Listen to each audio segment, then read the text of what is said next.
Welcome to the Freedom Coffee live stream. And this is going to be, I hope, the best Friday of your life. It's going to be a little bit of a stretch. Why? Because, wow, is it damn cold all over the place.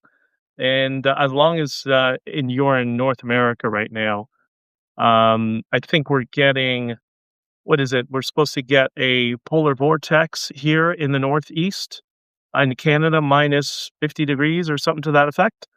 What is that in Celsius? Sorry, in Celsius, in Fahrenheit. Was that like minus 20, minus 25, something like that? Oh, wait, no. At minus 40, they converge. So minus 50 is minus 50 on both, isn't it? But so I'm a couple of minutes late, but when the pilot's late, the plane doesn't take off. So I apologize, but there's a lot going on. And look, outside, by the way, there is another blizzard. I was supposed to be living in Florida all summer this winter. So, you figure, we'll push things back a few months. The winters have been mild for the past couple of years. How bad could it be? Every day's a blizzard. Every single day is a blizzard. It's infuriating, but what can you do? I guess the highlight is yesterday. It was 10 degrees, not a cloud in the sky in Pennsylvania. And 10 degrees in American is, what is 10 degrees? What, 55 degrees? Something like that. It was mild. It was great. So I hope you have your coffee. We're not doing I'm playing with the whole, there's a whole bunch of us simultaneous sippers. It's a tip of the hat to Scott Adams. And I'm playing with the idea if that's something that we need to adopt here as well as we grow. But I don't know. As you know, it has been a rallying call for reasonable people of all sides to come together. And maybe that's something that we should try. So let me know your thoughts. A couple of things, Discord and locals. We're going to continue with both as we're restructuring everything. So nothing's going to change on that end. So I encourage you to join Locals, Discord, and Substack, which we're broadcasting to as well. And thank you for those of you who support Substack and Locals financially. I appreciate that. There's going to be special things for you in the future, I promise you. And I know some of you listen on Spotify, and I just want to reiterate there is a 24-hour lag in the audio feed. It's not something I can control right now. I'm trying to figure out a solution, but that's just how things are. And also, just to follow up on what we discussed in some previous streams. Have you all been looking for the far left MAGA copycats? Have you seen them? Because I'm seeing more and more indications of them. We're going to talk about that. Probably not today. Maybe tomorrow we'll get more into the state of far left MAGA proto-commie copycats in a pickup truck and a southern accent. But very concerning. So a couple of articles I have posted in the past few days, past week. One was, if you haven't seen them, they're on Substack. One of them's already made the rounds to National Telegraph, Zero Hedge, Daily Bell. That is a Supreme Court ruled the EMA was, the Emergency Measures Act during the Freedom Convoy, was illegal and unreasonable. That was the Trudeau-Carney humiliating loss. And the other article I released was about the passing of Scott Adams. So please check it out and give it a like if you agree. And if you don't, then you don't have to.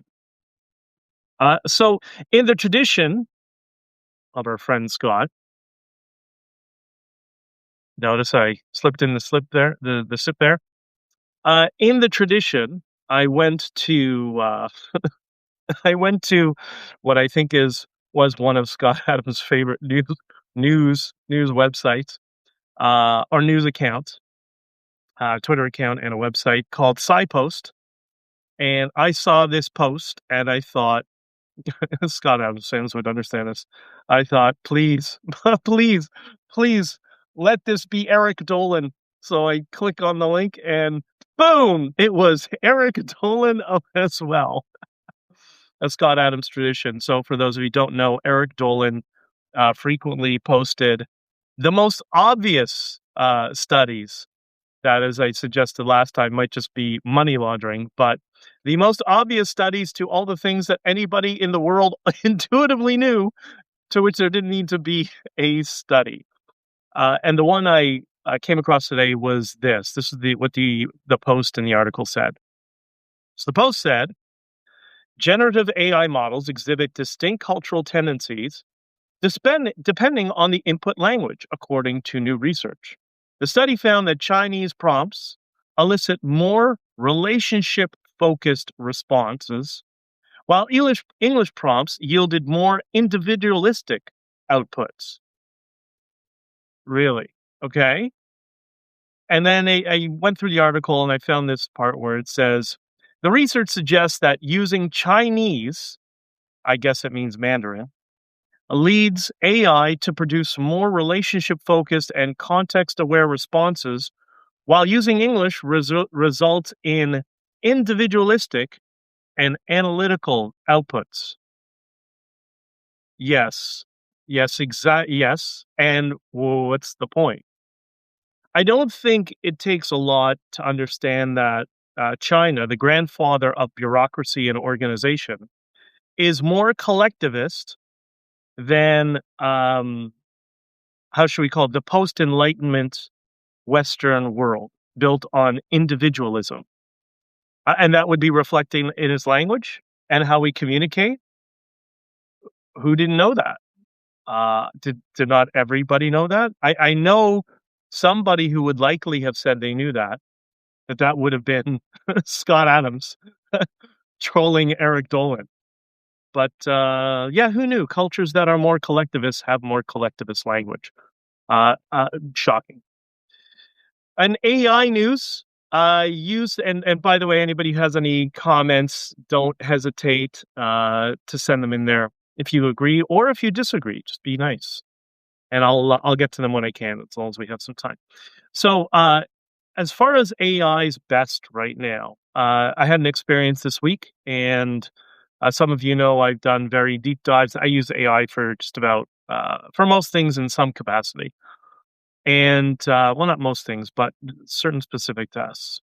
And this week, I was in a jam, and it was a time constraint jam, and it boiled down to regulation, certification, a deadline that I wasn't, told of, and I found out the last minute, so I had to go do this, essentially a last minute certification within a particular time crunch, or I would have been stuck, across the border. And this is something that we're all trained in, and um, it's really quite frustrating and monotonous because it just requires referencing multiple reference guides to find codes for verification of stuff. It's just not a waste of time. I mean, once you know how to do it, you know how to do it.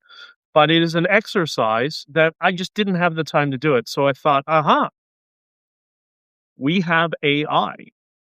So I'm going to answer all the questions that I just kind of know right away. And the ones that I have to reference the materials, I will go and I'll use the AI for that. Instead of getting all the different handbooks and referencing charts and all that sort of stuff, you'd think AI would be amazing for that because it can scrub the data from around the world and I can input, okay, this is the code, this is the associated code, what is the regulation, here are the three questions, and it can just cross-reference for me and save me a ton of time.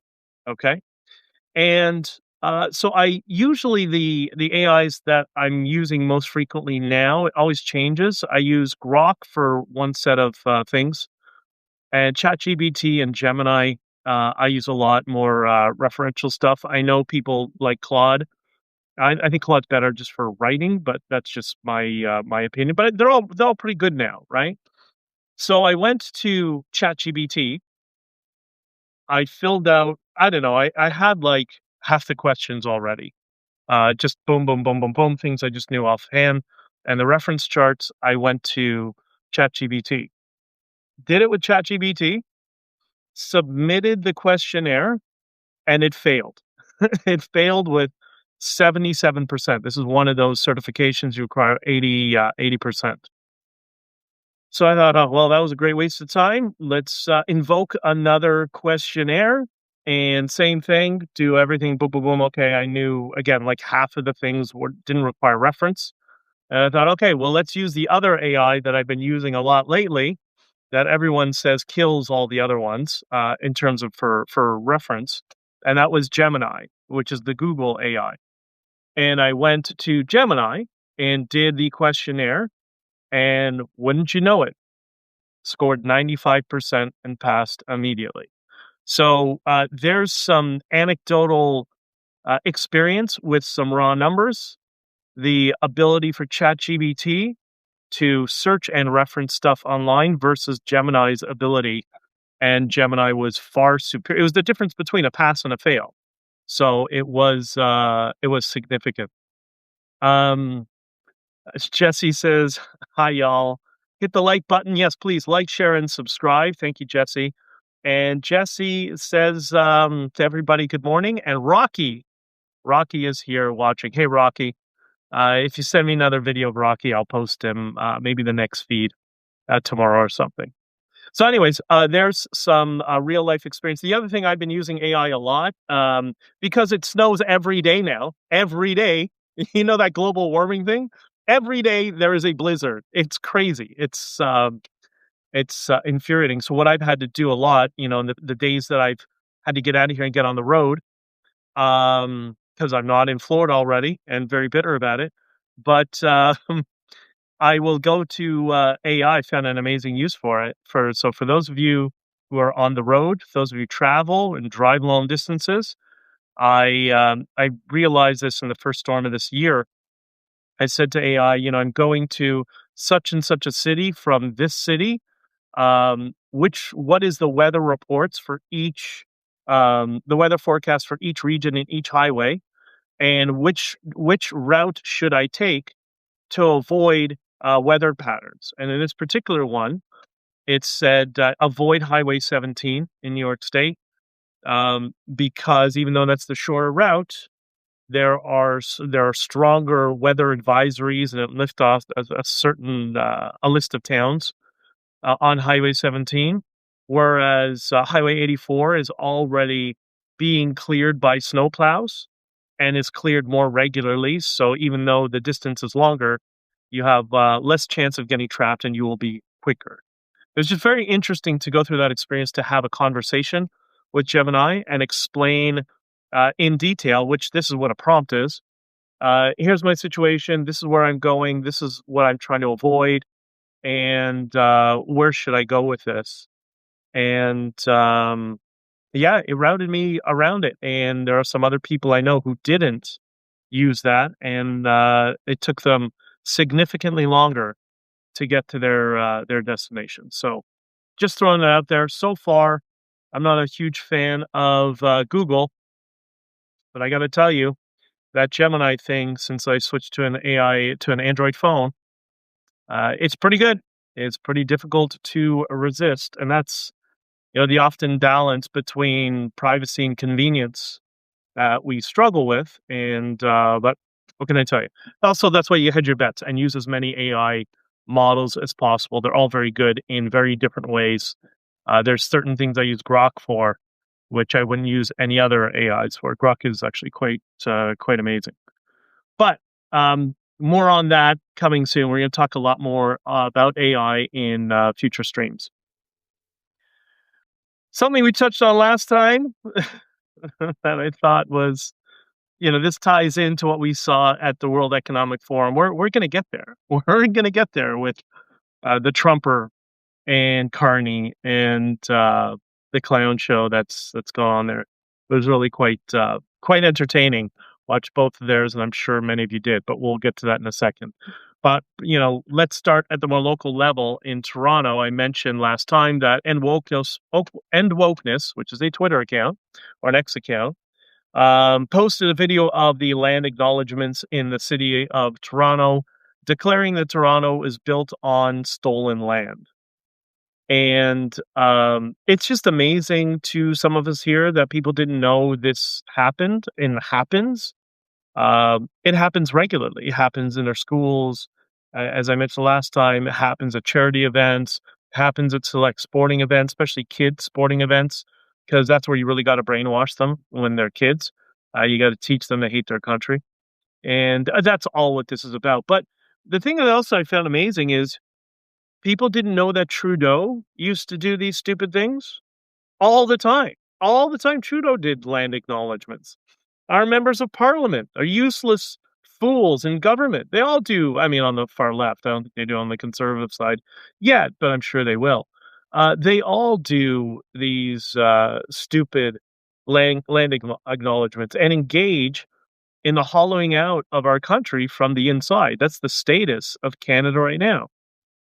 You know, I used to work for a company many years ago that was involved in an advisory role with the government and with the private sector in construction of some of the mines up north in the Northwest Territories. Okay.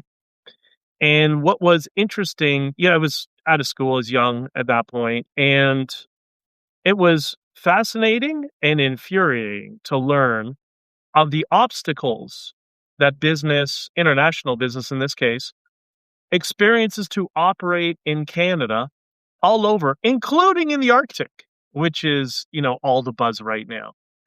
And it was shocking to learn that in this particular case, this is a multi-billion-dollar project that was held up for years. And why was it held up for years? And this is, again, Arctic Circle, basically, middle of nowhere. It was held up because the Canadian government, in its wisdom, I think it was Trudeau Senior, who did this, if I'm not mistaken. The Canadian government surrendered the water rights in the entire region. So what does that mean? That means that the indigenous tribes in the neighborhood owned the water.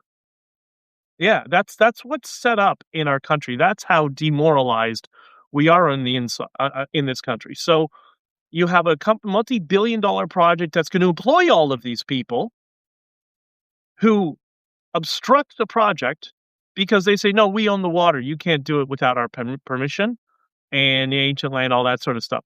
Anyways, so they couldn't build because of the surrendering of the water rights by the government to the native tribes. And you know what it became? This is one of the lessons you learn at a young age, how the world really works.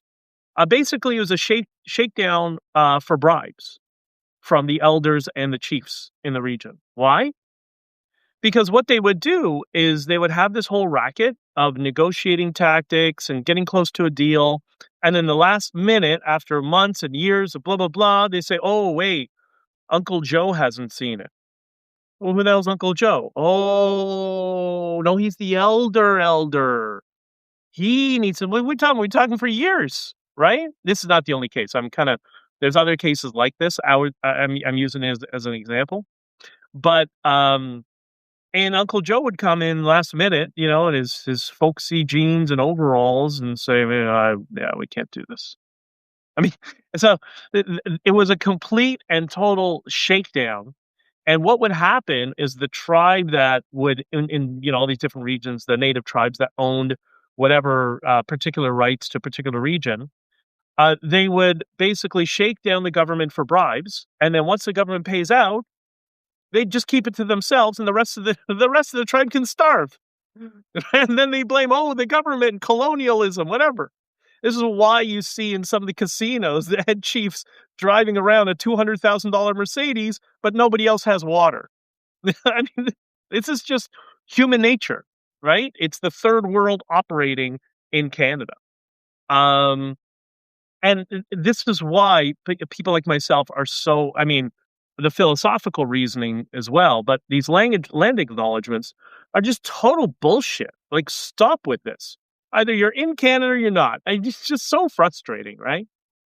And really, land acknowledgements, they're brain poison. They're brain poison for you. They're brain poison for your children.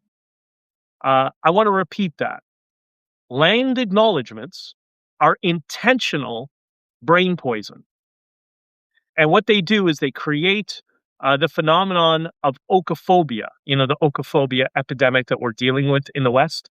Okophobia is the opposite of xenophobia. Xenophobia is you hate outsiders. Okophobia are the ones who hate their own country and their own society. That's what they're trying to breed into your kids. That's why they do these land acknowledgements, right? So they should all be banned, and you should all become very loud and disruptive if you're ever in witness of one. Please speak up for what it is. So this all relates to a broader set of topics that leads into the World Economic Forum and what we saw over the past this week.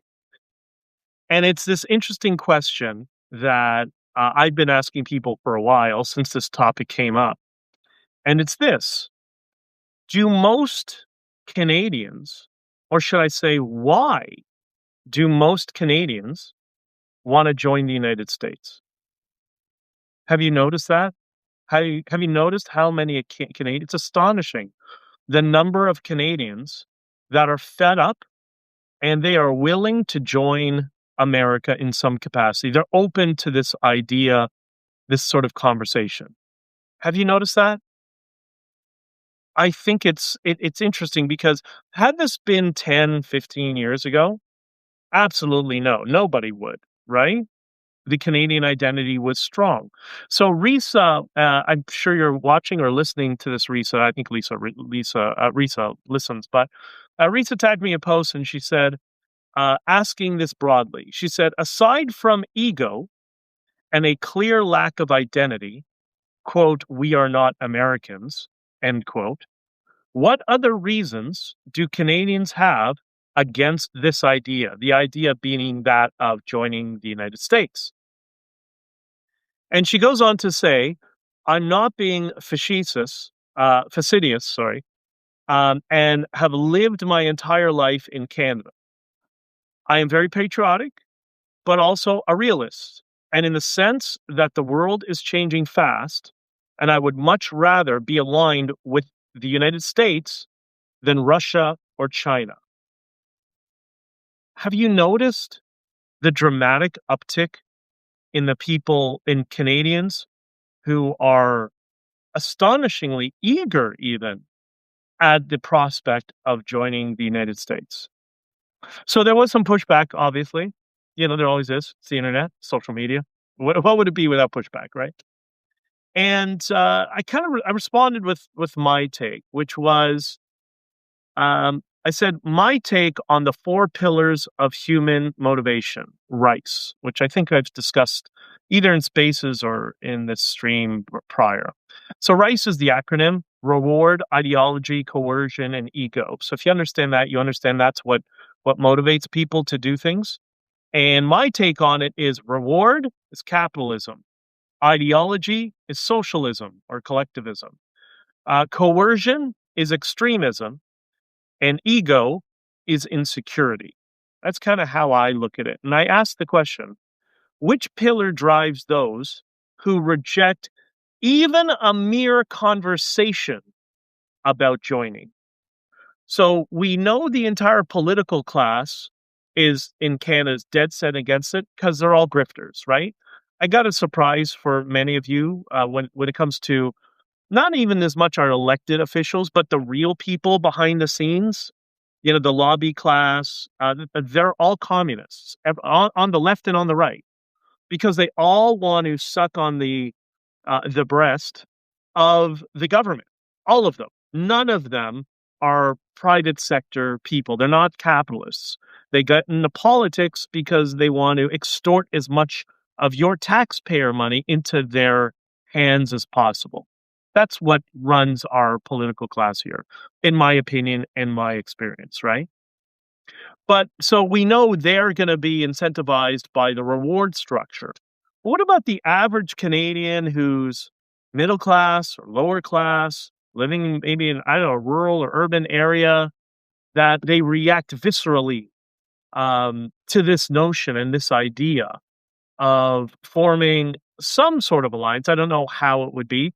I still guess it's going to be more of an EU type thing, which I'll talk about in a second.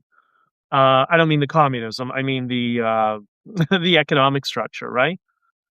But which pillar drives those who reject this so viciously, right? Well, I think there's a number of things. So we can look at those four pillars. I think a lot of it is ego and security. People are just resistant to change. We don't like change. But also, the number one thing in terms of persuasion is, they often say that fear is the number one most powerful persuader. I think that's true, but I think there is something that goes along with it, and that is identity. That identity is just as powerful a persuader as fear. So again, we're not making rational decisions. We're making emotional decisions, in this case, based on identity. Um, but so why the shift of people that would in previously never would have considered this, but now are open to the idea of, yeah, maybe we should have some sort of alliance with the United States in terms of government structure, whether it be statehood or territory, or just getting rid of the border and having an EU type structure. But people are more open to it than ever. And this is what I think that happened. Tell me if you disagree. But Jesse tells everybody join the Discord. I love you. You're the best. This is what I think happened when the Trudeau Carney Liberals, because it's the same party and the same people, when they brutalized us truckers in Ottawa, that was the end of Canada. Think about it. That was Canada's most embarrassing moment ever, when the Canadian government turned into the Iranian mullahs. It was condemned all over the world by countries all over the world, because there were convoy protests in almost 40 countries around the world, if you remember correctly, all over South America and Europe and Southeast Asia, Africa, because we got the videos. They were sent to us. We were getting them. It was crazy. And so I think that was the end of Canada. And you don't think so? Well, what has become the reputation of Canada ever since? You notice people who travel, and less people are traveling, of course, but I travel a lot. And yeah, the backpacker season's in the summer. We've gone through a couple of years already. You don't see young backpackers sewing Canadian flags under their backpacks anymore, do you? You got to think about it. It's on a subconscious level. It's not their people aren't necessarily consciously aware of it. But have you noticed that? Have you noticed the joke about the traveler with the Canadian flag? That's no longer a thing. That's done. And did you notice after 10 years of Canada is a post-national state, racist colonizers, and has no national identity, it then brutalized its citizens like a communist dictatorship. Remember the importance of identity? Well, when you listen for 10 years that you don't have a national identity, through repetition, the godfather of persuasion, guess what happens? Don't have an identity anymore. So the people who've reached out to me privately and said, yeah, Canada no longer has an identity. Yeah, that's because you heard that for 10 years over and over again from the people who are in charge of protecting that identity. And then the government in that time also tried to introduce, for the first time ever, retroactive legislation, right? Banning crowdfunding. If you had donated to crowdfunding, you were in the future breaking the law in the past that was legal, which is, unless you got a time machine, that's not something that is logically consistent. And then they stole the money. They stole the money that you donated to, as Scott Adams described it, clawing back the government and clawing back your freedoms to where they should be. They went and stole your money from you. They killed Canada. They killed it. They said it themselves. We're a post-national state. So no wonder so many Canadians are now open to or eager to join the United States and become American. I mean, we are both North American, of course, but this is why they did it.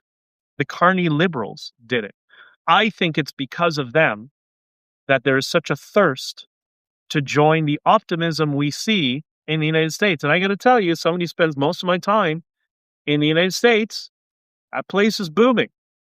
It really is. It's a completely different place than what it was.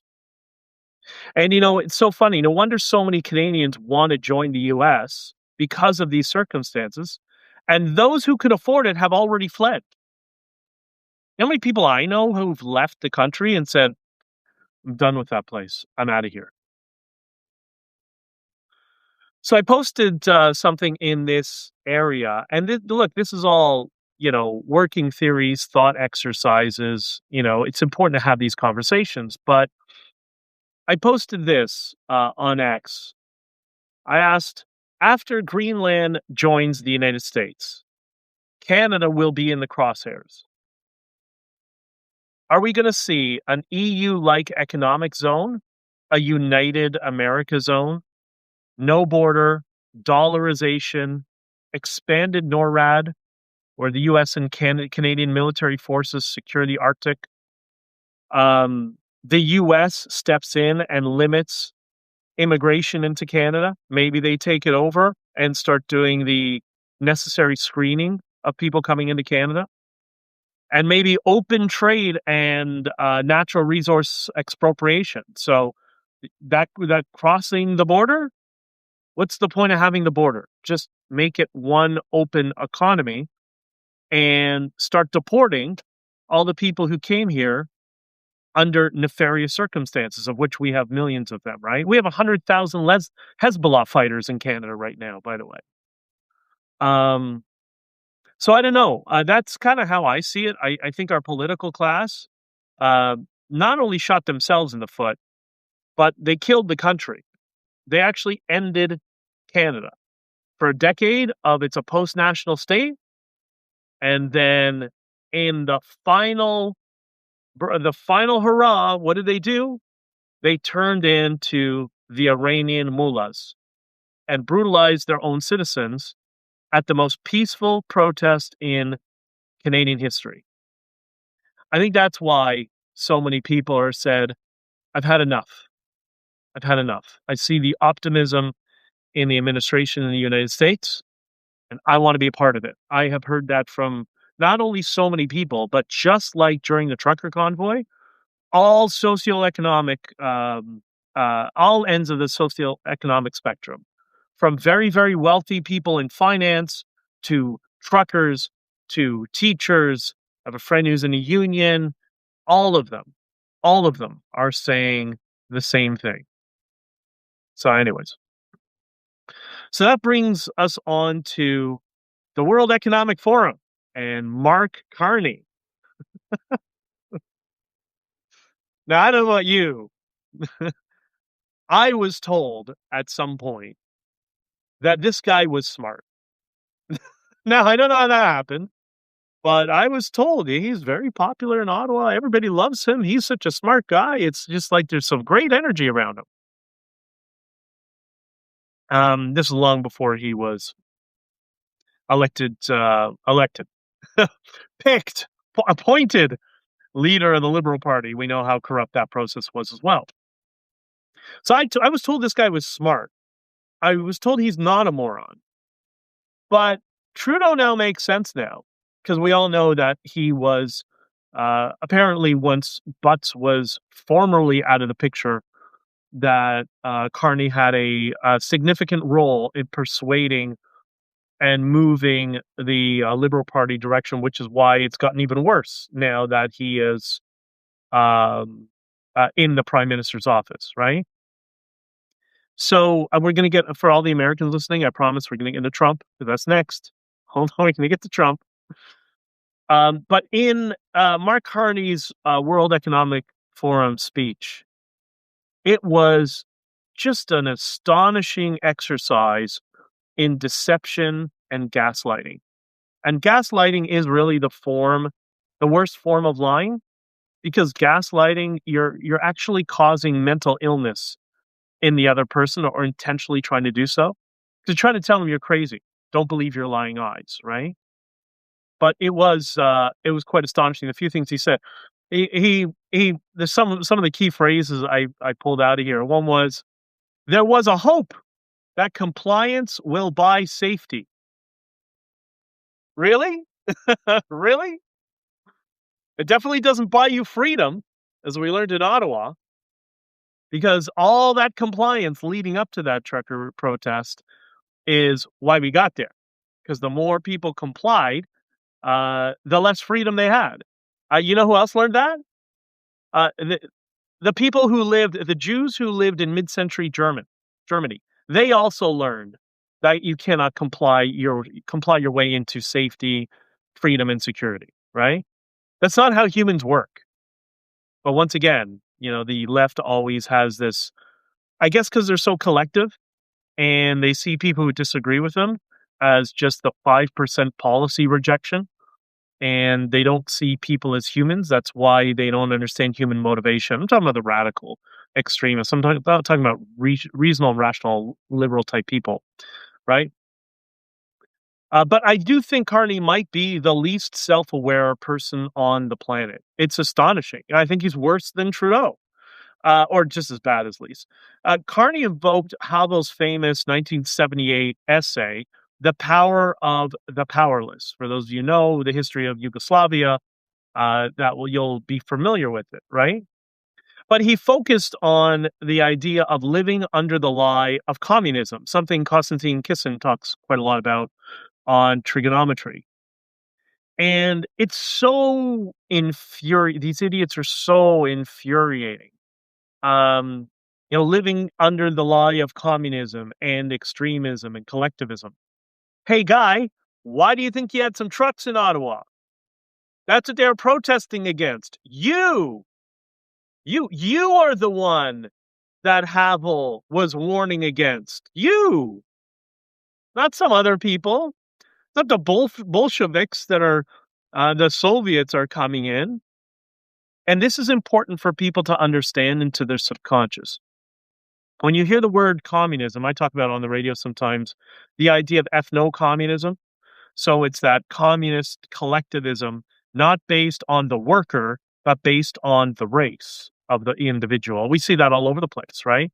That's why racist was supposed to be the all-ending smear of people. Mark Carney is a Western communist, an ethno-communist. So when you hear the word communist, you think of Soviet Russia. That's not what this is. That's not what we're talking about. We're talking about this ethno-communist idea. It's embedded in Western society right now, this idea of the ethno-communist mind frame. That is, or the mindset, that is Carney. That is Trudeau. That is the woke left. That's what they are. All these fake protesters that you see, they are ethno-communists. And if things accelerate and they continue to gain more and more power, they will kill you. Sorry, they will. Eventually, you're going to move from beyond a group of corner case policy resistant individuals, which is how they refer to you.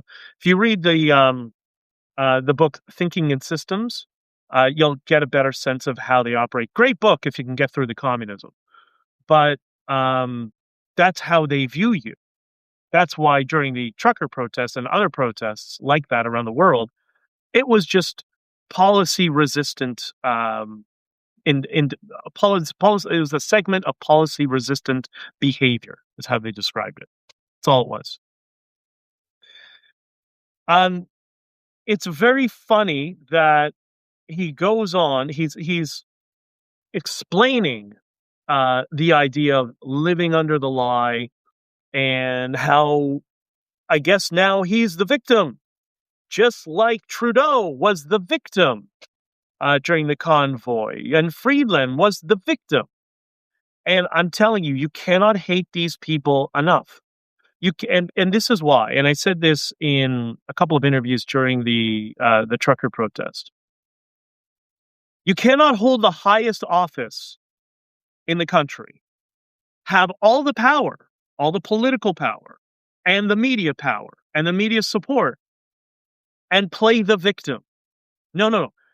For all of you, for the postmodernist people, the oppressor versus oppressed frame, you are the oppressor by definition, because you're in the position that has the ability to oppress.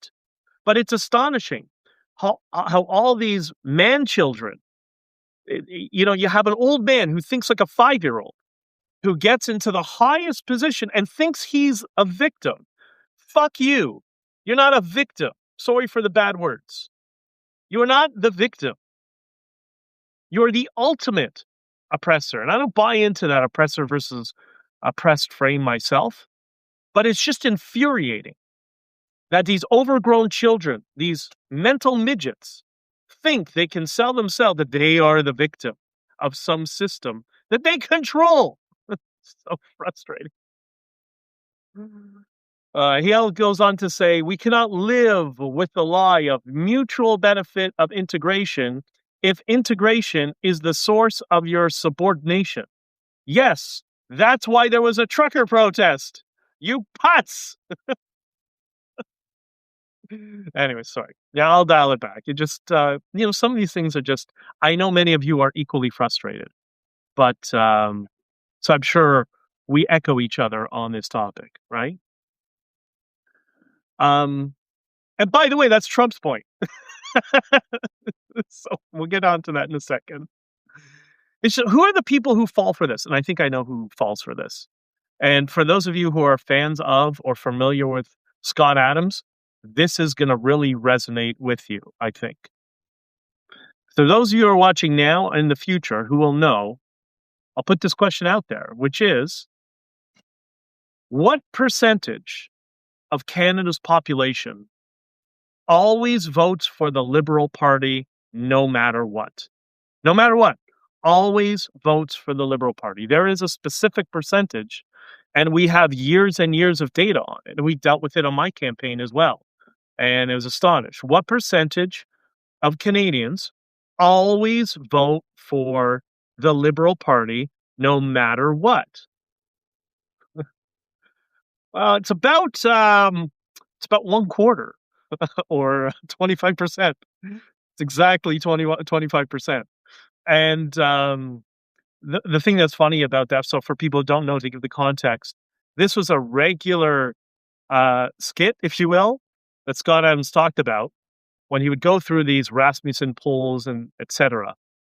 That 25% of people are just batshit crazy and will give you the stupidest answers to every question. Every question, 25% of people will always give you the stupid answer. What color's the sky? 25% of people will select purple. Do you want freedom? 25% of people will say no. Do you want better economic prosperity? 25% of people will say no. Always, every time. Well, 25% of Canadians vote for the Liberal Party no matter what. And then Carney goes on to say, he says, and in AI, we are coordinating with like-minded democracies. Democracies? Democracies like China? Like the deal you just did with China? To basically open up the country to China and turning America into our greatest adversary? Because you just aligned with their adversary? Really? And he goes on, he says, towards the end of his speech, quote, this is Carney saying about Canada, our public square is loud, diverse, and free. Yeah, honk honk, motherfucker. What are you talking about? You remember C-19 that's divided up into those bills, and you can be prosecuted for your Twitter posts or whatever the hell it is. I don't even know. Really, diverse and free. What a moron. The least self-aware person on the planet. It's astonishing. The POS, and I don't mean point of sale, penned an article during the trucker convoy trying to label the most peaceful protests in Canadian history sedition. So he attacked middle class, working, upper class people who all came together in the most peaceful, largest event in that nature in Canadian history, largest convoy in world history. And he attacked those business people by calling them seditious. Which part was the seditious part? The barbecues and the dance parties? What a putz. And anyways, so to top off Carney's WF speech, we'll get into Trump next. What is, and I do love this framing of it, what's got called the dog not barking. The dog not barking is a story everybody should be talking about, but nobody is. What's the dog not barking about Carney's speech? Did you notice not a word about climate hysteria? I thought the world was ending, right?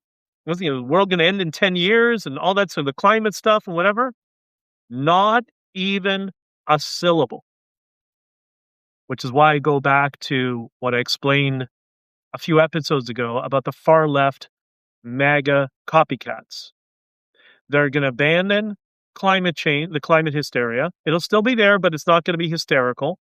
They're going to abandon trans and putting trans on the leading, the headline of every article. You notice that's already disappeared because they're going to try to shapeshift and morph into, rural truck driving guys who just happen to be communists, but look like they're hired PR agents.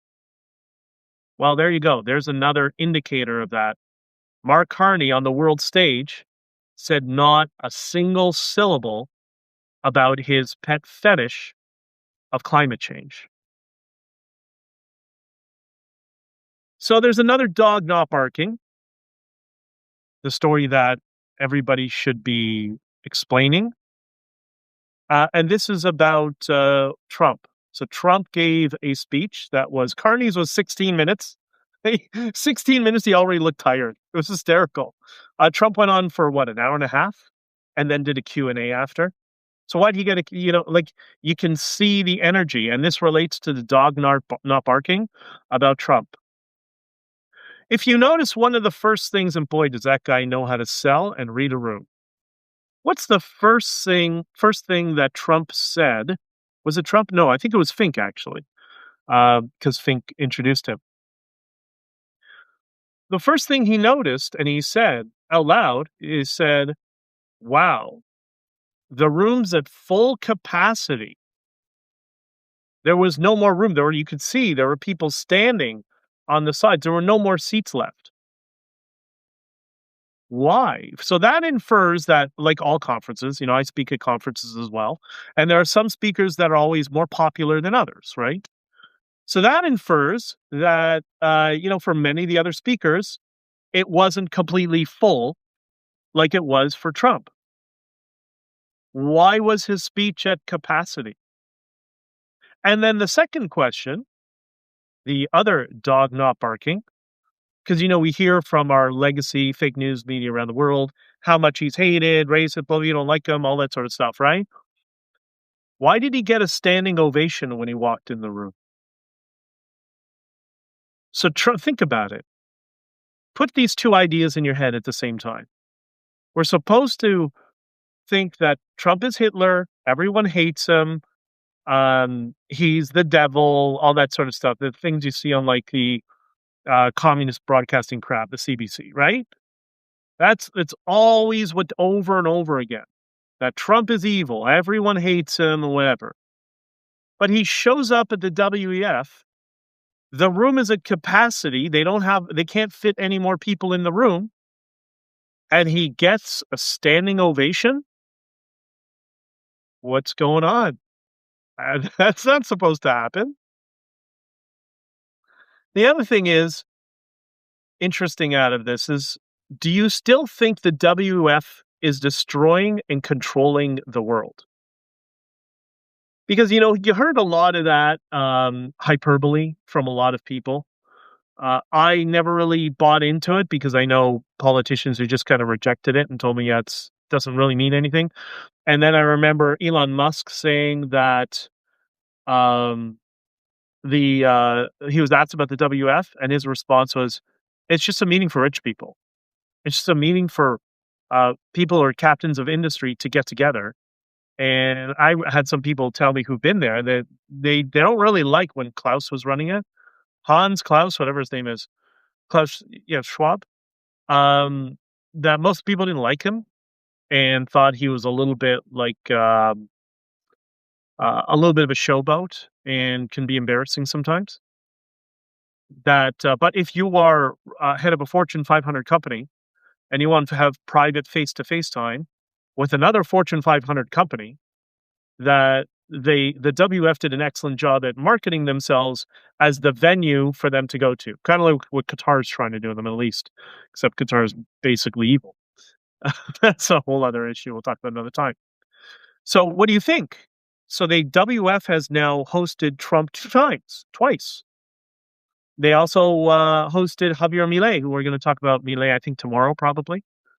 Um, and Milei was not kind to their worldview. So was Musk right? It's just a meeting for rich people, and rich people like middle class people, like poor people, like people in the developing world. Uh, it's not one monolith. We're not collective. Everybody's different. We have competing interests.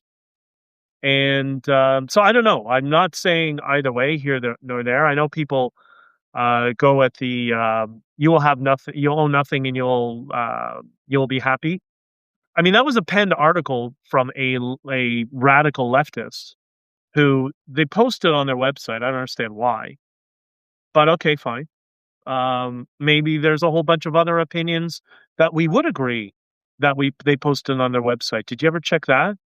Did you ever check to see if they posted Donald Trump's opinions or Trump-like opinions? Maybe they have a whole diverse, group of posts that they put on there that we don't know. I don't know that. This is just a thought exercise, right? But the fact that they hosted Trump, Elon Musk, Javier Milei, Howard Lutnick, we'll talk about him as well. I think you're seeing the winds of change are definitely upon us, and I think the experiment with wokeness is over. The experiment that big business used, largely because they were harassed of DEI and all this stuff, that is done. It's not in Canada, but maybe that's another reason so many Canadians want to join the United States, right? They don't want to hear land acknowledgements in their kids' school. They don't want to hear DEI in their kids' school. They don't want their kids to go to school and learn how to become racist, right? Which is what's happening in Canada. But anyways, it was described to me that Klaus, who was running the WF before, that he was like Trump. He just knew how to get media attention, and he understood that media attention and media outrage in general in social media is currency. So was that the whole point of you'll own nothing and be happy? Was that just trolling all of you and all of us for outrage, for clicks, so we would start paying attention to them? It's kind of what I did in the trucker convoy. I knew that they just had to talk about us. And once they started calling us racist and bigots, I'm like, yes, okay, fine, good. Now I have some metrics to go with and I can build upon that. Right? And Klaus seems to have understood the same thing. At least that's what I was told. So Trump went on to describe the Somali pirates. It was so good. He said he said they're all pirates and we shoot them out of the water. The narcos have submarines.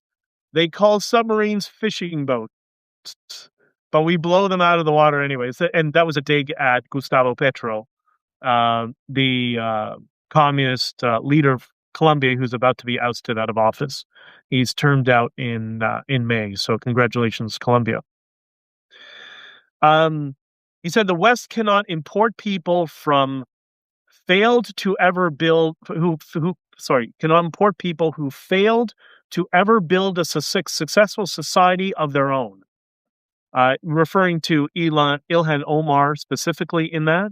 And Ilhan Omar, I think I mentioned in a previous stream, it was her father, I think that was the commander of the Somali forces that went into Ethiopia and caused the famine in the 1980s, which is why we Are the World from all of the lefties in Hollywood.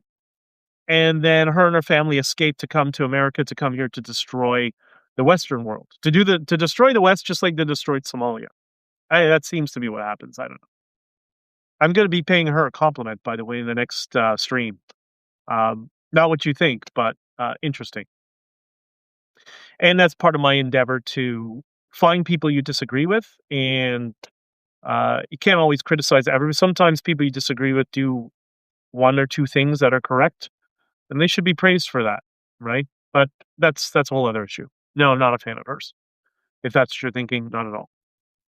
But anyways, this whole idea of importing people that never that failed to ever build anything successful in their own society. Guess what?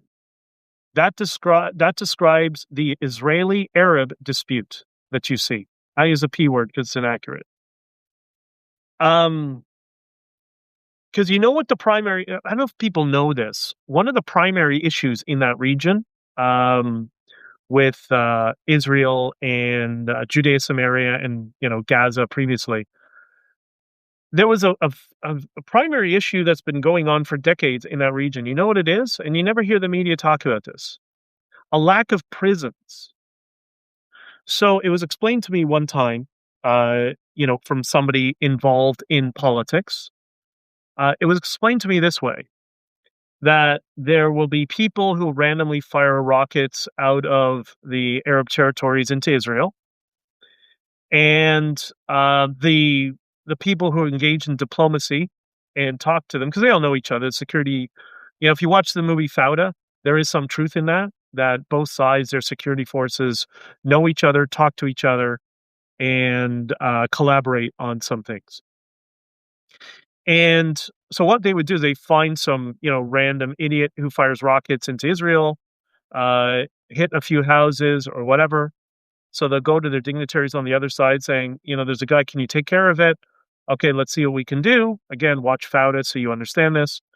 Doesn't mean people aren't two-faced, but there's, you do need to have somewhat of a stable society just to live and have children. Everybody knows that. And so what they would do is they would find somebody and they would arrest him, and they would put him in front of their equivalent, their court system, and they would be sentenced to something, whatever the penalty is, jail time or whatever. But there's a problem. They don't have any jails. They never built any prisons. Why do you think they're all in Israeli prisons? Because they don't have prisons. So when they don't have prisons and they're issued a sentence, where are they going to serve the sentence? You know where they're sent? They're sent home. And then they do the same thing over and over again. So this phenomenon is not unique to that particular conflict. This is for those of you who've traveled the third world. I have many friends who have lots of experience in Africa. This happens in countries all over the world. Is not the United States, and or Canada. And this is always what frustrates me about the Champagne socialists, who believe they're so worldly. They have zero experience with the rest of the world. Again, they're the 5-year-old in an adult body. So, anyways, but that was the dog that was not barking around Trump's speech. Why was the room overfilled? And why did he get a standing ovation? That's important. All right, I'm going to have to shut things down because I'm running a little bit late today. I do love you all. And also, I don't want to, I'm testing Substack, which seems to cut out every 60 minutes. So far, we're so good, but hopefully We don't have any issues. We're going to talk more about a lot of these things: Iran protest and some of the other speeches. Millet. Watch the interview with Larry Fink and Elon Musk, and the Malay speech has been translated and dubbed into English. I think that will show you the signs that even the people at the World Economic Forum, who I think tried to go along with some of this DEI nonsense, because they actually believed it. They thought that the goal was to help make the world a better place. And maybe that's how it was sold to them. And they just didn't understand the implications of it and where it would go. But I'm very optimistic about the world after seeing this World Economic Forum, except for Canada. But I guess the optimistic part of Canada is everybody I know, just about everybody I know in Canada, is ready to join the United States in some capacity. Doesn't mean they want to become a state necessarily, but they're ready to get rid of the border and open up our natural resources and build the biggest, most powerful, opportune economy the world has ever seen, which would probably lead to China becoming very, very submissive and very controlled at that point. And that might even lead to the freedom of people in China over time. I think it could have some massive rippling effects. But anyways, I love you all, and we're going to do another stream tomorrow. I promise you, we have this new schedule. We're going to we'll keep this up, and this will be at least until the end of March, and then things might get a little bit more frequent. Discord and what's it called? Locals. Follow those, because there's going to be some other stuff we'll be doing after hours as things grow over time. And that's it for today. I hope you all have an awesome day. I hope you stay inside if it's minus 50 degrees. But if you do go outside, if you do go to, I don't know, the grocery store, the gas station, those people are freezing as well and they're working. Be kind to them, and you'll make their day, and you're going to feel better about yourself. All right. That's it for today. And I got to go run. Bye.